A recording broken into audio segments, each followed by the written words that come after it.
Hello students, क्या आप जानते हैं कि वह कौन सा केमिकल मटेरियल है, वो कौन सा रासायनिक पदार्थ है जो इस समय पूरी दुनिया के अंदर तहलका मचाए हुए है और हर जगह जिसकी चर्चा हो रही है, जो लोहा, स्टील और डायमंड का कई गुना ज़्यादा मजबूत है, कागज़ से 1000 गुना हल्का है, अधातु यानी नॉन मेटल होते हुए भी इलेक्ट्रिसिटी और हीट का अच्छा चालक है, good conductor of heat and electricity, जिस पर मोबाइल, कार, एयरक्राफ्ट और कंप्यूटर बनाने वाली कंपनियां लाखों करोड़ों डॉलर खर्च कर रही हैं। वह पदार्थ है ग्रेफीन। आज हम इस ग्रेफीन के बारे में बताएंगे आपको। इसकी प्रॉपर्टी, इसके उपयोग को जानकर आप हैरान रह जाएंगे। पूरा वीडियो देखिएगा जिससे आपको आसानी से समझ में आ जाए। तो आइए पहले आपको बताते हैं इसकी खोज के बारे में, एकदम ब्रीफ में बताएंगे। सबसे पहले 1947 में पीआर वायलेस ने ग्रेफीन की खोज सैद्धांतिक रूप में की। 1962 में हांस पीटर बोएम और उनके सहकर्मियों ने ग्रेफीन को इलेक्ट्रॉन माइक्रोस्कोप से देखा और इसकी एक्सपेरिमेंटल रिसर्च की, इसका प्रयोगात्मक खोज की। इसके बाद 1986 में हांस पीटर बोएम और उनके सहकर्मियों ने ही इसका नामकरण किया, इसका नाम ग्रेफीन रखा। और इसमें जो प्रत्यय ENE है, सफिक्स ENE, यह निर्देशित करता है, यह बताता है कि यह पॉलीसाइक्लिक एरोमेटिक हाइड्रोकार्बन फैमिली का एक मेंबर है और ये डबल बॉन्ड वाला सब्सटेंस है, इसमें डबल बॉन्ड होते हैं। वास्तविक रूप में सही मायने में इसकी खोज 2004 में मैनचेस्टर विश्वविद्यालय, यूनिवर्सिटी ऑफ मैनचेस्टर के दो साइंटिस्ट एंडर गिम और कॉन्स्टेंटिन नोवोसेलो ने अपने माइक्रो मैकेनिकल क्लीवेज मेथड या कह लीजिए स्कॉच टेप मेथड से की, जिसमें उन्होंने 2 स्टिकी टेप के बीच में या सेलो टेप के बीच में ग्रेफाइट के कुछ सैंपल को रख करके बार बार उस टेप को खोला तो उन्होंने एक परमाणु परत, सिंगल एटॉमिक लेयर वाली ग्रेफीन को प्राप्त किया। इस रिसर्च के लिए, इस खोज के लिए इन वैज्ञानिकों को 2010 में नोबेल प्राइज से फिजिक्स में सम्मानित किया गया। तो एंडर गिम और कॉन्स्टेंटिन नोवोसेलो ने भी प्रयोगात्मक खोज के लिए हांस पीटर बोएम और उनके सहकर्मियों को ही क्रेडिट दिया। अब आइए देखते हैं इसकी संरचना के बारे में। ग्रेफीन एक परमाणु परत, सिंगल एटॉमिक लेयर वाला एक कार्बन का एलोट्रॉप है, अपरूप है। यह हनी कॉम्ब, मधुमक्खी के छत्ते जैसा इसकी संरचना होती है। कार्बन परमाणु, कार्बन एटम षटकोणीय वलय में, हेक्सागोनल रिंग में व्यवस्थित रहते हैं। प्रत्येक कार्बन परमाणु में 3 sp2 हाइब्रिड ऑर्बिटल, 3 sp2 संकरित ऑर्बिटल और एक pure p orbital. Pure p orbital मतलब एक p ऑर्बिटल जो असंकरित है। इस तरह कुल 4 ऑर्बिटल हैं और चारों में एक एक इलेक्ट्रॉन होते हैं। प्रत्येक कार्बन एटम अपने 3 sp2 हाइब्रिड ऑर्बिटल का इस्तेमाल अपने निकटवर्ती कार्बन के साथ, क्लोजेस्ट नेबरिंग कार्बन के साथ 3 सिग्मा कोवैलेंट बॉन्ड, सिग्मा सहसंयोजक बंध बनाने में इस्तेमाल करता है। और प्योर p, असंकरित p ऑर्बिटल का इस्तेमाल निकटवर्ती यानी क्लोजेस्ट कार्बन के साथ पाई बॉन्ड बनाने का इस्तेमाल करता है। लेकिन यह पाई बॉन्ड बिल्कुल डीलोकलाइज्ड है, अर्थात ये इसका इलेक्ट्रॉन जो है बिल्कुल फ्री है, स्वतंत्र है और उसी सीट, उसी परत में एक जगह से दूसरे जगह तक मूव कर सकता है, चल सकता है। और इसके इसी स्ट्रक्चर के कारण यह हीट और इलेक्ट्रिसिटी का अच्छा चालक है, good conductor of heat and electricity. हम ग्रेफाइट से इसकी तुलना कर देते हैं।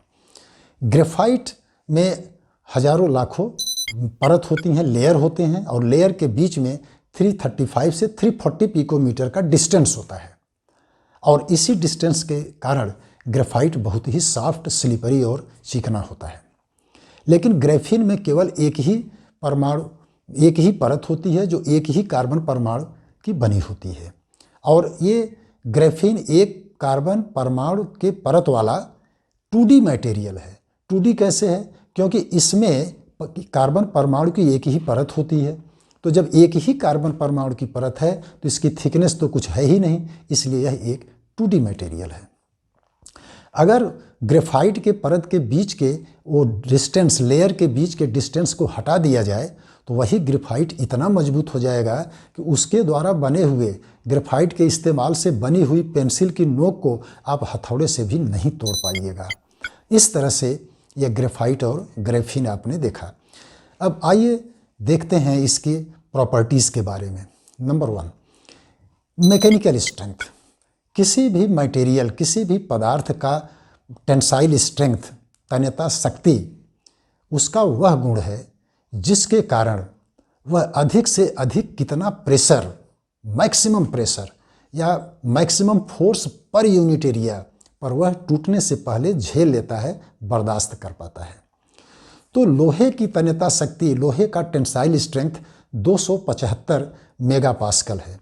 इसका मतलब है कि अगर 2808 किलोग्राम का फोर्स लोहे की शीट के हर सेंटीमीटर स्क्वायर एरिया पर लगाया जाए तो वह नहीं टूटता है, यानी यह उसकी अल्टीमेट टेंसाइल स्ट्रेंथ है।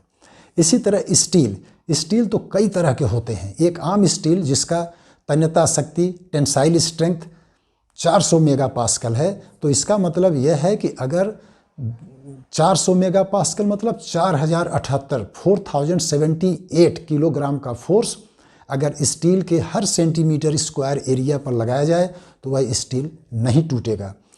और स्टील तो कई हैं, tungsten steel, manganese steel, vanadium steel. तो जो बहुत मजबूत स्टील है जिसका तन्यता शक्ति, टेंसाइल स्ट्रेंथ 600 मेगापास्कल है, अगर उस पर हम लोग 6118 केजीएफ का फोर्स अगर उसके हर सेंटीमीटर स्क्वायर पर लगाते हैं तो वह स्टील का शीट नहीं टूटता है। यानी यह बहुत ही मजबूत है। लोहा, स्टील, ये सब बहुत ही मजबूत होते हैं। तो आइए अब देखते हैं हम ग्रेफीन के बारे में। ग्रेफीन की तो इनसे कोई तुलना ही नहीं है। ग्रेफीन बहुत ही मजबूत है। ग्रेफीन का टेंसाइल स्ट्रेंथ या तन्यता शक्ति कह लीजिए 130 गीगापास्कल है। इसका मतलब 1,30,000 मेगापास्कल, यानी 13,25,636 किलोग्राम का फोर्स अगर ग्रेफीन शीट के हर सेंटीमीटर स्क्वायर पर लगाया जाए तो भी ग्रेफीन का लेयर, ग्रेफीन की परत नहीं टूटती है। यानी यह उनका कई गुना ज़्यादा मजबूत है। तो इस तरह ग्रेफीन इम्परमिएबल भी है। अगर ग्रेफीन में एक हीलियम आइटम भी नहीं पार हो सकते, इतना इम्परमिएबल है। आइए देखें इसका इलेक्ट्रिकल प्रॉपर्टी। ग्रेफीन विद्युत का एक अच्छा चालक होता है, good conductor of heat and electricity. Copper से ज़्यादा इससे विद्युत धारा या इलेक्ट्रिसिटी प्रवाहित होती है। जब ग्रेफीन से होकर विद्युत धारा प्रवाहित होती है तो यह प्रतिरोध नहीं उत्पन्न करता, यह जो है रेजिस्टेंस नहीं उत्पन्न करता, यानी यह हीट नहीं जनरेट करता। तो विद्युत धारा ज़्यादा प्रवाहित करता है, हीट भी नहीं जनरेट करता और हल्का बहुत है। इसकी डेंसिटी 0.77 मिलीग्राम पर मीटर स्क्वायर है, यानी 1 मीटर लंबे 1 मीटर चौड़े ग्रेफीन शीट का वजन केवल 0.77 मिलीग्राम है। ओपेसिटी, यह 2.3% लाइट को एब्जॉर्ब करता है, इसलिए नेकेड आई से भी देखा जा सकता है। इसकी ओपेसिटी यानी 2.3% है। तो इन सारी प्रॉपर्टी के कारण हम अब ये बताएंगे कि इसकी जो मैकेनिकल स्ट्रेंथ है वो मैंने तुलना किया इस सबसे, स्टील से, लोहे से। अगर इसका हम एक धागा बनाएं ग्रेफीन का, उससे 2-4 इंसान भी लटक जाएंगे, 2-4 कुंटल का वेट भी लटका दीजिए, टूटने वाला नहीं है। ग्रेफीन के पेपर को 2 हाथी पकड़ करके खींचें तो फटेगा नहीं। ग्रेफीन की एक शीट जो पेपर जितना ही थिक है, लेकिन उस पर एक नुकीली चीज़, पेंसिल या खिला यानी नेल को रख करके उस पर 2-4 हाथी भी चढ़ जाएं तो ग्रेफीन को भेद नहीं सकते, तोड़ नहीं सकते। तो ग्रेफीन बहुत मजबूत है। तो आइए देखते हैं इसके कुछ उपयोग। पहली बात तो इसकी विद्युत चालकता के कारण यह अच्छा विद्युत का चालक है, good conductor of electricity. Heat भी नहीं जनरेट करता और बहुत ही हल्का है, इसलिए यह कार बैटरी में इस्तेमाल किया जा सकता है। अगर इसका ग्रेफीन बेस्ड बैटरी को कार में इस्तेमाल किया जाता है तो उसकी क्षमता 400 से 1000 किलोमीटर हो जाती है, क्योंकि ग्रेफीन का चार्ज साइकिल बहुत ज़्यादा है, 1000 से 1500 चार्ज साइकिल है, जो कि आम बैटरी से बहुत ज़्यादा है। इसकी ड्यूरेबिलिटी भी ज़्यादा है, लाइफ ज़्यादा है और चार्ज स्टोरेज कैपेसिटी भी इसका हाई है। अगर इसका ग्राफीन का चिप्स कंप्यूटर में यूज हो, मोबाइल में यूज हो तो ज़्यादा तेज हो जाते हैं, उनकी लाइफ बढ़ जाती है। इस तरह इसका इस्तेमाल सुपर कैपेसिटर, सुपर कंडक्टर में, कंप्यूटर में, कार बैटरी इत्यादि में होता है। ग्राफीन बहुत ही मजबूत मटेरियल है, इम्परमिएबल है। इसका अगर इसका हम ये बुलेट प्रूफ जैकेट बनाया जाए तो ये टी शर्ट के जैसा हल्का होगा और ये बुलेट प्रूफ का काम करता है। वैज्ञानिकों ने तो इतना तक खोज किया कि ग्राफीन द्वारा बने हुए फिल्टर को, ग्राफीन के कुछ सिस्टम ऐसे बनाए गए जो समुद्र के खारे पानी को सॉफ्ट वाटर में, ड्रिंकिंग वाटर में कन्वर्ट कर देता है। ग्राफीन को अगर पेंट में मिलाकर मेटल्स के ऊपर, धातुओं के ऊपर अगर कोटिंग की जाती है तो उसको रस्ट से बचा लेता है, उस धातु को, उस मेटल को रस्ट नहीं होने देता है। इसकी ये भी खासियत है। और अगर ग्राफीन के द्वारा कल्पना करते हैं कि अगर 2-4 किलोमीटर ऊंचे कोई बिल्डिंग बनाना हो भविष्य में तो ग्राफीन से ही संभव होगा। यहाँ तक कि ज़मीन से लेके स्पेस तक अगर लिफ्ट बनाना है तो बिना ग्राफीन के वो संभव नहीं होगा। और ऐसा स्वप्न है कि ऐसा हो भी सकता है कि ज़मीन से स्पेस तक ग्राफीन की मदद से कोई स्ट्रक्चर, कोई लिफ्ट बनाया जा सके। तो आज इतना ही। Thank you.